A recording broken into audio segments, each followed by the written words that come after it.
So every once in a while, I get sort of stuck on like a video idea, a topic to talk about. I see a bunch of stuff out there in the ether, in the internet wrestling community, or in the like going in raw slash wrestle juice slash friendo club community. And it's just a topic that I'm like, I really want to say something here. But then I think about it, I'm like, it's probably not good business to talk about it, but I'm going to do it anyways, because sometimes when this idea pops in my head, I can't get around it. I can't just ignore it and then walk around it and move on to the next video topic. And that's where we're at today. The irony is not lost on me today that I will be talking about how I think politics entering into wrestling is bad for business. And I today on Wrestle Juice will be talking about politics entering into wrestling, understanding fully that it's probably not best for my business to talk about it. But you know what? It's my channel, and this is me, and this is what I'm going to talk about. Now I'm going to do so without trying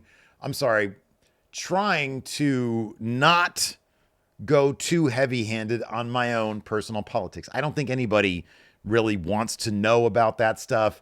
A lot of people, myself included, have sort of like tuned out of the news when possible because I'm just not huge on the direction that this country is generally taking since January, I guess. And so, yeah, I understand that some people simply don't want to listen to politics stuff. So I'm going to talk about wrestling today. And specifically, I'm going to talk about this image right here. this right here.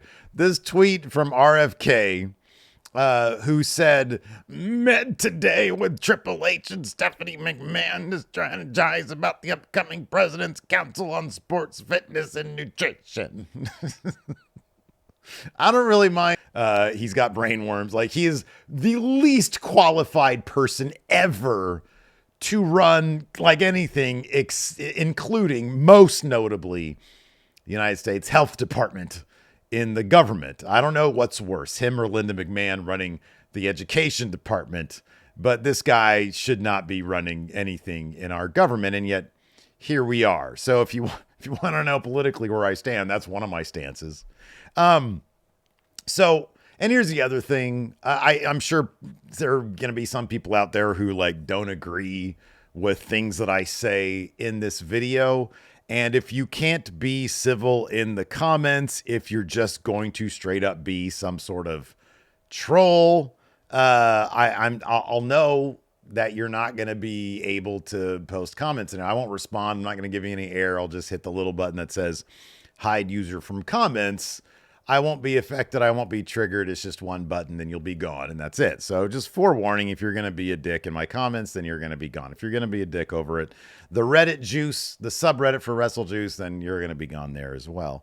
But no, today I wanted really to talk, so that's my preamble. I wanted to talk about the wisdom of this image right here that Triple H went to go visit with RFK. Him and Stephanie both went to go visit with RFK.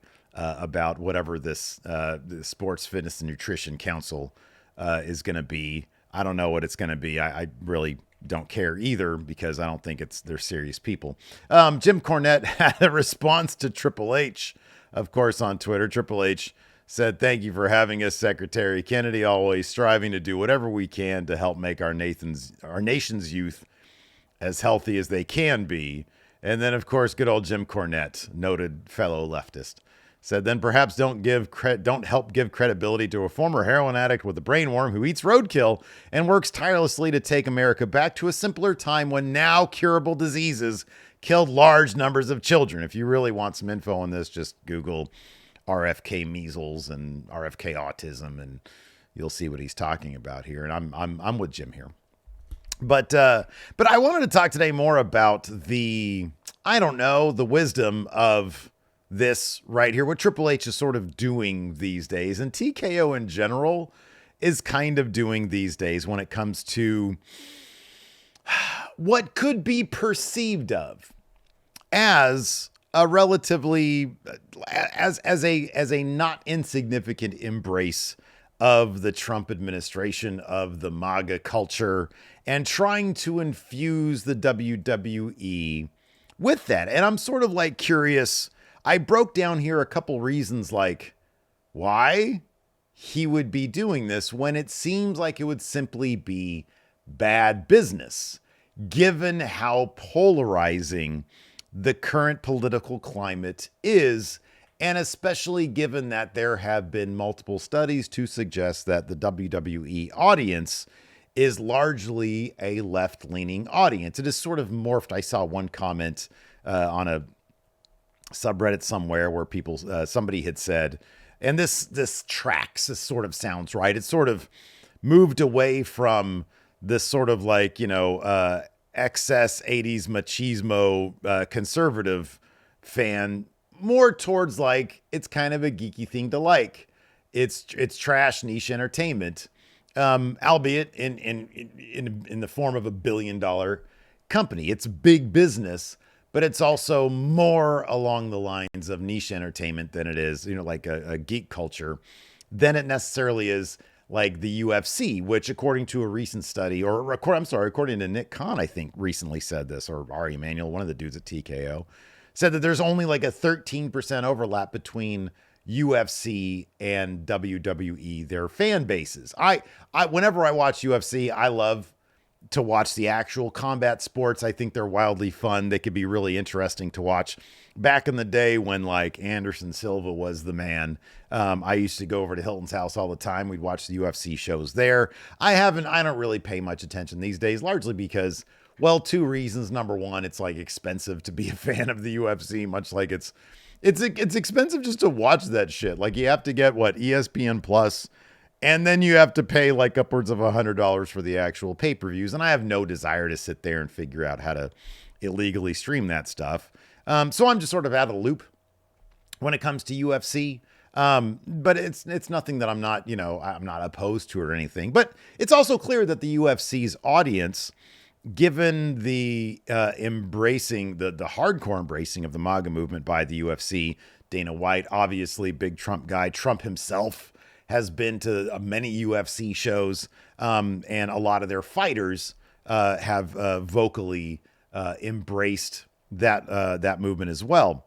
And I wonder if that's part of the reason why Triple H and Nick Khan might be interested in that. So I have like a couple reasons written down here, and I just wanted to sort of go through the possible reasons why Triple H would be publicly supporting and trying to court the Trump administration. Number one, he just thinks it's good business.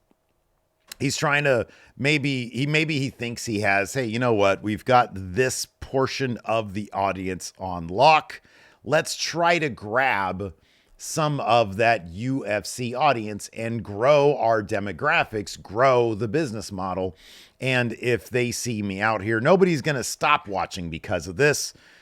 Rather, we might be able to grab some of the fan base of like the UFC and that culture and bring them over to the world of simulated fighting, to the WWE. Maybe that it's simply a business move. I mean, you can see this in small amount in the programming, and it hasn't been super overt, but there has been certain indications that they're like lining up with certain things that the Trump administration is interested in. For example, in the month of February, for the first time that I can remember, they did not acknowledge Black History Month.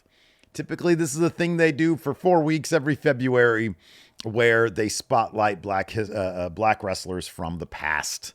And, they just do like a 3-minute blurb on, hey, it's Black History Month. Let's celebrate black wrestlers.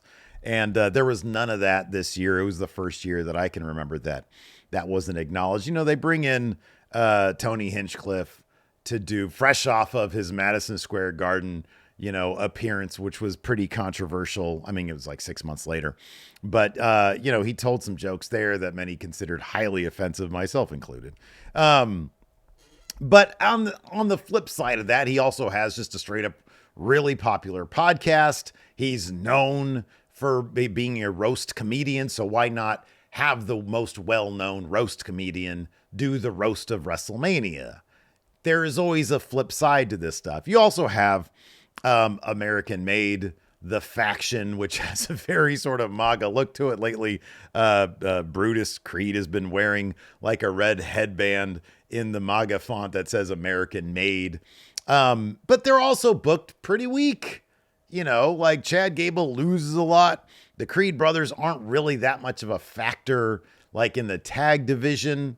Although they are on television regularly, they're also booked pretty weekly. Ivy Nile eats a lot of pins. So it's not like they are this prominently pushed faction. They're just sort of like there, and they don't do a whole lot. You got El Grande Americano, the very nature of that character. Also, he being listed from the Gulf of America, which on one hand I was like, oh, that's kind of funny because he's a comedy character. And so I felt that was poking fun at the concept, the asinine concept of renaming the Gulf of Mexico to the Gulf of America. So I don't know. To me, that's not like an overt on camera, on screen push to sort of inject that culture into WWE's programming. It's just like little things here and there, which really don't amount to much. On the other hand, they do use black culture quite a bit to promote the shows. All the theme songs for the various episodes are rap songs or hip hop songs.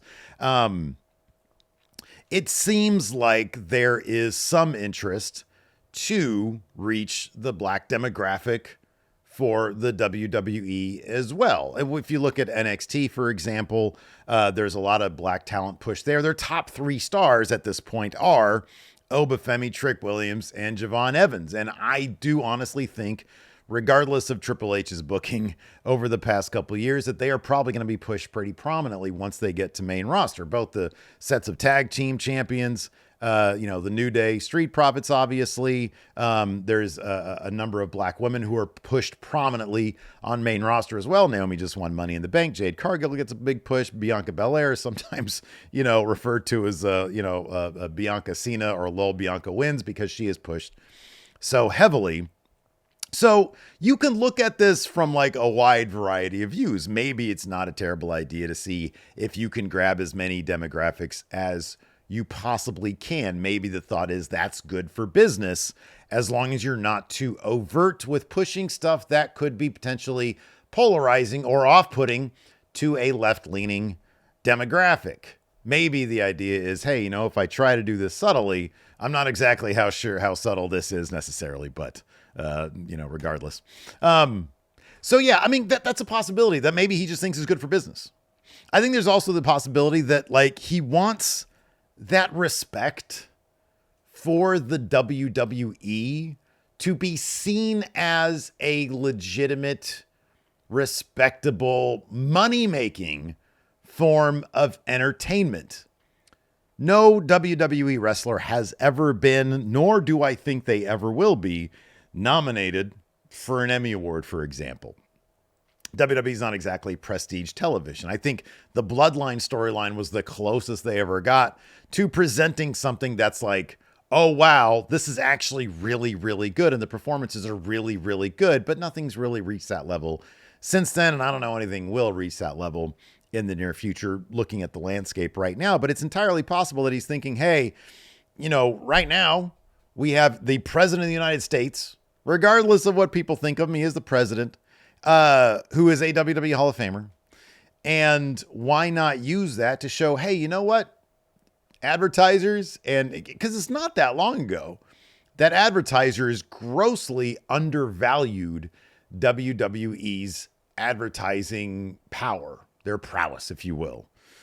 Like back in the late 90s when they were firing in all cylinders, it's still advertisers underpaid for WWE integration to a great degree. It's only been recently that advertisers pony up real money, big money, to be a sponsor for WWE. And maybe the idea is, hey, after decades and decades of not having any respect as like a proper form of entertainment, it's always been viewed as kind of trash entertainment because it's been fake. And it's always had that stigma of fake. Maybe the idea is, well, now we're being invited to the White House. Even if the White House is just chock full of carnies right now, we're being invited to the White House. That's kind of a big deal. We're respected now. And obviously, the Linda McMahon connection cannot be ignored as well. But, Donald Trump literally is a WWE Hall of Famer. He was incredibly close with Vince McMahon. Even though you have to wonder, would Vince be doing this kind of stuff? Would Vince have this right here up on, would he be cool with this? Or would he know, or would he think this is not great for business right here? Because it's not like Donald Trump is Ronald Reagan in 1984. All right. He didn't even get 50% of the popular vote. Yes, he swept the swing states.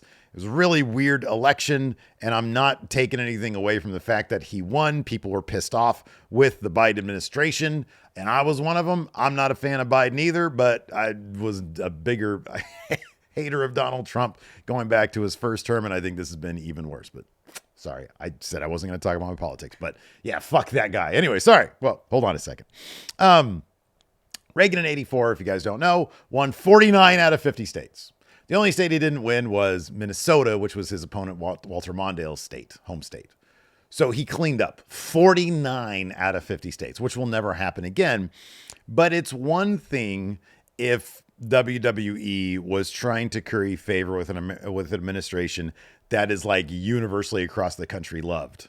Like Bush after 9/11. His approvals were like in the mid to upper 80s, I think, if I remember correctly. Everybody loved him. So it's like that's the kind of thing where it's like, hey, everybody loves this. Let's attach ourselves to it, and that'll get us some respect. This isn't that.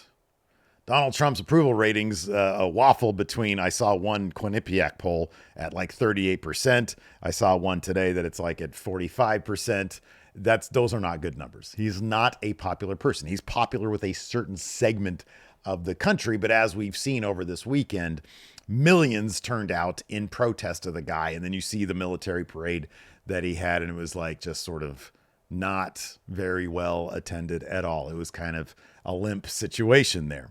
So maybe it's a respect thing. Maybe Triple H just wants respect. Or my third thing is maybe he's just super hardcore MAGA and it makes him feel good to back the winning team and he doesn't really care about the optics. In short, fuck them. They're not going to tune out. But the problem with that is they might. Now, I have no idea and I don't have metrics in front of me. All I have is anecdotal evidence, but I have seen more and more on social media and this lengthy post here on the Reddit juice where somebody wrote a really long thing basically saying, you know what, it's never been easy to, so this is, who is this? 4 Live Bears. Says basically it's never really been easy to vibe with WWE because there's always been the Vince McMahon thing, and there's always been controversy, and you always have to kind of look the other way. But these days, it's so overt, and it's so in your face that it just makes it kind of disheartening. I think a lot of us thought, oh, well, Vince is gone, the monster's gone, and now we don't have to deal with that anymore. The new people are going to be smarter, they're going to be savvier. And then when you look at, for example, and this is kind of apples and oranges, but you look at, the idea that they didn't realize that R-Truth, his contract not being extended wouldn't have the backlash that it did. It's like, are you even paying attention? Are we dealing again with people being out of touch with the fan base? Is this him simply being out of touch with the fan base and not appreciating that people actually give a shit about that? Because I've seen anecdotally, people on social media, here on the Reddit juice, with plenty of people, by the way, who are backing this up in the comments. Will they have just one more reason to not give them the benefit of the doubt? If there is a dry spell of decent stories, which right now I think WWE, especially compared to where we were with Vince, I think WWE still, even though we're not getting bloodline level storylines, things are logical. They play out in a logical manner. Are we getting inundated with ads? Are they trying to squeeze us for more money? Sure. But in terms of the stuff that kind of matters, the storytelling, the characters, the wrestling. WWE is pretty decent these days. There's nothing really to complain too much about.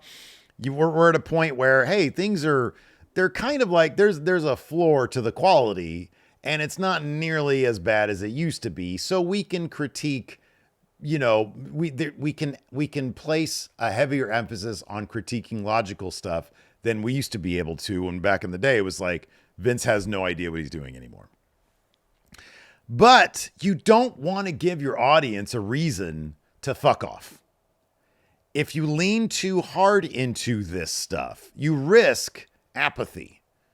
It's like, well, Raw wasn't great this week, but it's still WWE. I'm still interested. As opposed to, well, Raw wasn't good this week, and I just saw Triple H palling around with this RFK guy. I'm really not interested anymore. I wonder what else is on. You got to be careful with that stuff. So I wonder if this is yet another situation where Triple H just isn't reading the room, and he's too blinded by either his own passions or trying to just grab desperately for that respect he's always wanted to get the WWE, and that's why he's doing this. I don't know. Let me know what you guys think in the comments below. Keep it civil if you can, and if you can't, Dad Steve is going to have to come out and start using that "you're grounded" button on YouTube. So anyways, let me know what you guys think in the comments below. We'll see you guys around.